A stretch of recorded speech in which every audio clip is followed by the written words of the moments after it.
Ingénieur horticole, paysagiste, écrivain et jardinier, Gilles Clément enseigne également à l'École supérieure du paysage à Versailles. En dehors de ses activités de créateur de parcs et jardins, d'espaces publics et privés, il poursuit plusieurs travaux théoriques et pratiques. Il nous a fait l'honneur de venir nous expliquer plusieurs de ses concepts, et notamment celui du jardin en mouvement. C'est une technique de jardinage qui est issue d'une pratique dans mon propre jardin pendant une dizaine d'années à peu près. Je continue à jardiner de cette façon, mais dans les 10 premières années, j'ai essayé de regarder les comportements des espèces et de les interpréter et d'aller plus dans leur sens, y compris dans celui du déplacement physique dans l'espace.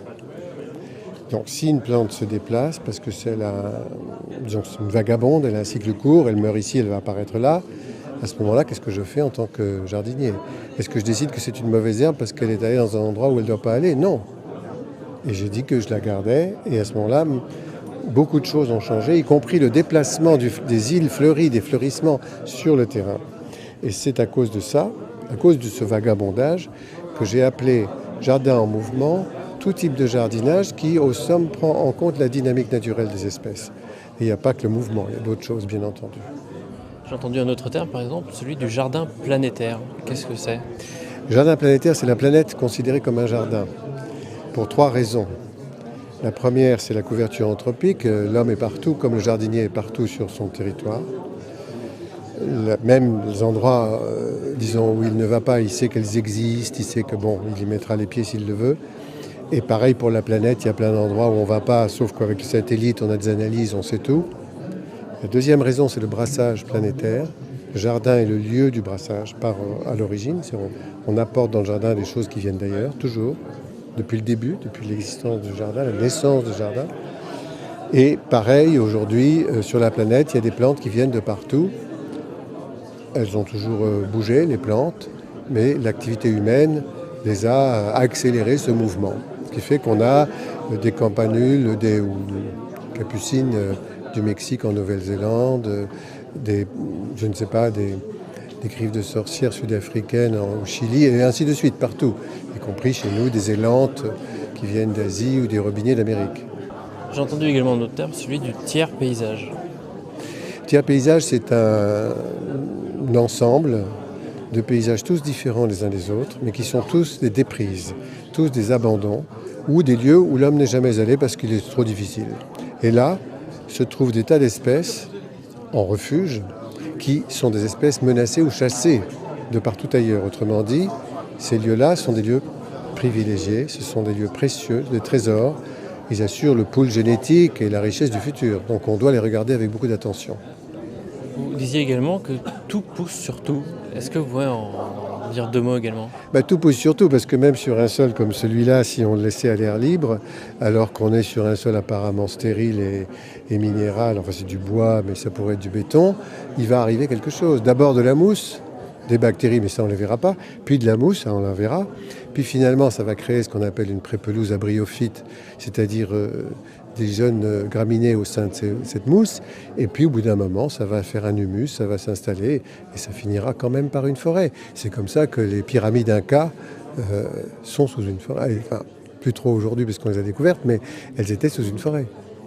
Vous donniez également quelques petites anecdotes amusantes, mais en même temps un peu inquiétantes, notamment au niveau de l'arrosage, et pourquoi pas, mais également du gazon. Oui, le gazon, c'est un modèle culturel qui est formé dans des pays où le gazon pousse bien, naturellement, l'Angleterre, la Normandie.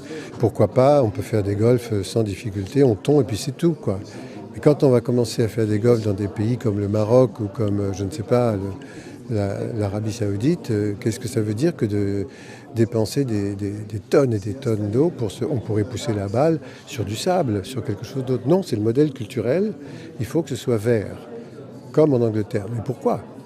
Et à ce moment-là, on voit arriver des gens qui peignent le gazon en vert en Californie, parce que c'est pas beau qu'il soit jaune l'été, alors que c'est normal, il se repose.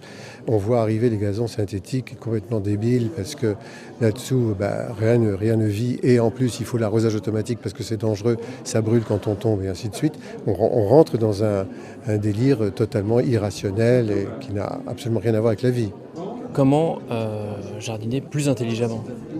Jardiner plus intelligemment, ce serait mieux comprendre les êtres avec lesquels on rentre en dialogue d'une certaine façon, à savoir les plantes, pour aller plus avec et moins contre, c'est-à-dire faire énormément d'efforts pour essayer de savoir qu'est-ce que c'est qu'un échange, qu'est-ce que c'est qu'une synergie positive de deux plantes qui, côte à côte, vont être heureuses ou au contraire pas, synergie négative, etc. Et ça demande des études qui ne sont pas encore commencées. On en connaît quelques petits exemples, de petits retours de ces expérimentations-là ou d'observations. Mais c'est le tout début d'une science nouvelle presque, qui serait un jardinage du futur. On connaît finalement très peu de choses sur les plantes et leur évolution. On connaît très peu de choses sur les plantes et leur évolution parce qu'on a toujours désiré la maîtrise de ça plutôt que de l'accompagnement. Mais si on rentre dans cette idée d'accompagner, on arrivera à comprendre. En tout cas, essayer de comprendre, c'est pas mal.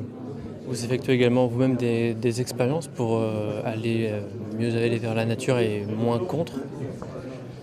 Oui, toutes les expériences du jardin en mouvement sont des expériences qui consistent à aller avec et moins contre, même si on va quand même contre, parce qu'il faut bien de temps en temps abattre un arbre pour récupérer la lumière, parce qu'il faut tracer un chemin dans l'herbe, on la coupe, on va contre. Mais c'est quelque chose dont l'herbe se refera très bien, elle est d'accord. Je veux dire par là qu'on ne va pas la tuer. On ne va surtout pas utiliser la chimie, qui est ce qu'il y a de pire et de plus destructeur. On peut utiliser les mécanismes de la chimie naturelle, bien entendu, en particulier à partir de la décomposition des matières organiques en matières minérales comme nourriture et amendement. On peut utiliser des substances physiques pour améliorer les sols, etc. Mais des produits chimiques qui sont à la fois des intrants, des engrais et des pesticides, c'est dramatique. C'est ça qui tue. Pour l'instant, on en est encore sous cette coupe-là. Comment ça se fait justement qu'on ne puisse pas contrer tous ces produits, par exemple ces grandes entreprises qui arrivent à vendre tout de même ces produits chimiques?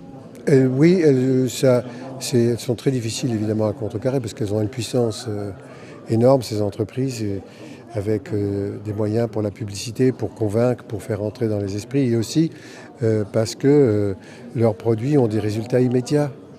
On met un truc qui tue, ça tue effectivement. Donc l'herbe, elle a disparu, on n'a eu rien à faire à passer un pulvérisateur et c'est tout. Alors qu'il faudrait mécaniquement l'enlever si on voulait l'enlever, mais on pourrait peut-être la laisser. Pourquoi est-ce qu'on ne la laisse pas? Donc à partir d'un modèle culturel, il y a des gens qui font de l'argent. Une conférence enrichissante qui amène également une réflexion sur certains aspects de notre culture. Le discours et les expérimentations de Gilles Clément nous ont prouvé à tous que nous pouvions travailler avec la nature plutôt que contre elle.